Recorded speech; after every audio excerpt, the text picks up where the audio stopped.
তৃণমূলের গোষ্ঠীদ্বন্দ্বে রণক্ষেত্র ডোমজুর কলেজ পরিচালন সমিতির সভাপতি নির্বাচন ঘিরে পুলিশের সামনেই তাণ্ডব। বাংলাদেশে অন্তর্বর্তী সরকার গঠিত হলেও এখনো স্তব্ধ পুলিশের পরিষেবা। কাজে যোগ দেওয়ার পরেও কর্মীর অভাবে চালু হয়নি সিংহবাগ থানা। খবর দৈনিক প্রথম আলো সূত্রে। প্রাণ বাঁচাতে বাংলাদেশ ছাড়ার মরিয়া চেষ্টা। কোচবিহার সীমান্তে অসংখ্য মানুষের ভিড়। বিজেপির সাহায্যে ফেরত পাঠানো হয়েছে জানালো বিএসএফ।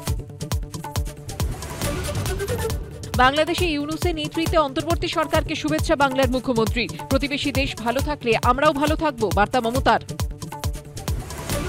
চোখের জলে বুদ্ধদেবকে চিরবিদায়। কাস্তে হাতুড়ি তারায় জড়িয়ে প্রিয় নেতার শেষ যাত্রায় মানুষের ঢল। চক্ষুদানের পরে এনআরএস এর অ্যানাটমি বিভাগে দেহদান। প্যারিস অলিম্পিক্সে অবশেষে কুস্তিতে এলো পদক। পুয়ের্তো রিকোর প্রতিদ্বন্দ্বীকে হারিয়ে ব্রোঞ্জ ভারতের আমন শেরাওয়াতের। শুভেচ্ছা জানালেন প্রধানমন্ত্রী। 100 গ্রাম ওজন বেশি হওয়ায় ডিসকোয়ালিফাই। রূপোর পদকের দাবিতে আর্বিট্রেশনে ভিনেশ। সওয়ালে হরিশ সালভে। অলিম্পিক্স শেষের আগে রায়ের সম্ভাবনা। পদক থেকে বঞ্চিত ভিনেশ ফোগাত। মুখ খুললেন মুখ্যমন্ত্রী। যে মেয়েটি সোনা আনতে পারত, কেন কিভাবে তাকে বঞ্চিত করা হলো সেটা দেশবাসী জানবে। এপারে ভারত, ওপারে বাংলাদেশ, মাঝে নোম্যান্স ল্যান্ড। সেই জিরো পয়েন্টে দাঁড়িয়ে ঝাঁকে ঝাঁকে মানুষ। সীমান্ত পেরিয়ে ভারতে ঢোকার চেষ্টা করছে কয়েক হাজার বাংলাদেশের নাগরিক। তাদের মুখে ভারত মাতা কি জয় স্লোগান।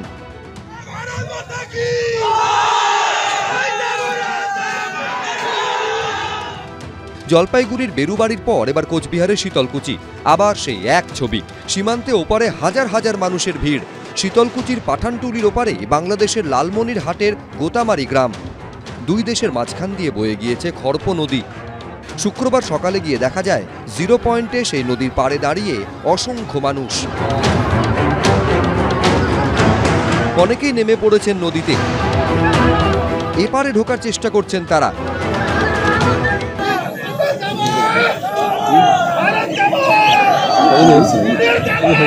কোচবিহারের সীমান্তবর্তী বাসিন্দাদের বক্তব্য, ওপার থেকে বহু মানুষ এপারে আসতে মরিয়া। কমপক্ষে 5,000 হবে। করে বাংলাদেশের সরকার নাই, আমরা থাকবো না।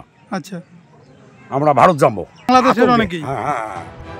সকাল থেকেই দেখা যায় সীমান্তে জমায়েতকারীদের সামনে কার্যত ঢাল হয়ে দাঁড়িয়ে রয়েছে বিএসএফ। পৌঁছয় রাজ্য পুলিশও।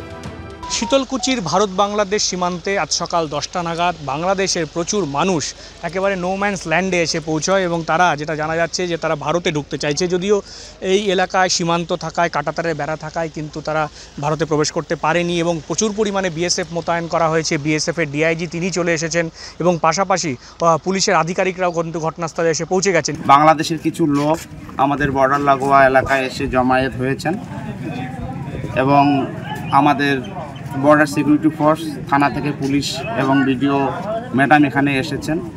তারা কথাবার্তা বলছেন। এই দেশটা তো কোনো ধর্মশালা নয়। আজকে পশ্চিমবঙ্গের বৃহত্তর জনগোষ্ঠীকে এটা সচেতন হতে হবে যে বাংলাদেশের এই ঘটনার পুনরাবৃত্তি আগামী দিনে যাতে পশ্চিমবঙ্গে না হয়, তার জন্য বিভেদ ভুলে সকলকে এক হতে হবে। মাননীয় মুখ্যমন্ত্রী প্রথমেই আমাদের বক্তব্য যেটুকু যা অবস্থান ক্লিয়ার করে দিয়েছেন। যেহেতু আমাদের সঙ্গে সীমান্ত এত বেশি, তাই বাংলাদেশ সম্পর্কে কোনো সিদ্ধান্ত নিতে গেলে কেন্দ্রকে, গভর্নমেন্ট অফ ওয়েস্ট বেঙ্গল এবং মাননীয় মুখ্যমন্ত্রীর সঙ্গে আলোচনা, মতামত বিনিময় করে নিতে হবে। সীমান্ত রক্ষার দায়িত্ব নিশ্চিতভাবে বর্ডার সিকিউরিটি ফোর্সে, তার সঙ্গে রাজ্য পুলিশের কোনো সম্পর্ক নেই। যে ধরনের ছবি কোনো সীমান্তের কোনো জায়গায়, তাতে মনে হচ্ছে অনেকে আসতে চাইছেন বা এরকম একটা দৃশ্যের অবতারণা ঘটছে। কেন্দ্রীয় সরকার সীমান্তে যথাযোগ্য ভূমিকা পালন করুক। ভারতের সঙ্গে বাংলাদেশের প্রায় 4000 কিলোমিটার দীর্ঘ সীমান্ত রয়েছে। এর মধ্যে সবথেকে বেশি এলাকা জুড়ে বাংলাদেশের সীমান্ত রয়েছে পশ্চিমবঙ্গে, প্রায় 2217 কিলোমিটার। বাংলাদেশের পরিস্থিতি উত্তপ্ত হতেই ভারত বাংলাদেশ সীমান্তে হাই অ্যালার্ট জারি করে বিএসএফ। এই পরিস্থিতিতে একটি কমিটি গঠন করেছে ভারত সরকার। কেন্দ্রীয় স্বরাষ্ট্রমন্ত্রী অমিত শাহ এক্স হ্যান্ডেলে লিখেছেন, ইন্দো বাংলাদেশ সীমান্তের বর্তমান পরিস্থিতির ওপর নজর রাখতে একটি কমিটি গঠন করেছে মোদী সরকার।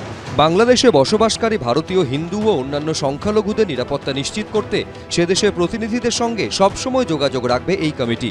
কমিটির নেতৃত্বে থাকবেন বিএসএফ এর ADG eastern command. Suvendu Bhattacharya, Shibashis মৌলিক, কৃষ্ণেন্দু অধিকারী, এবিপি আনন্দ।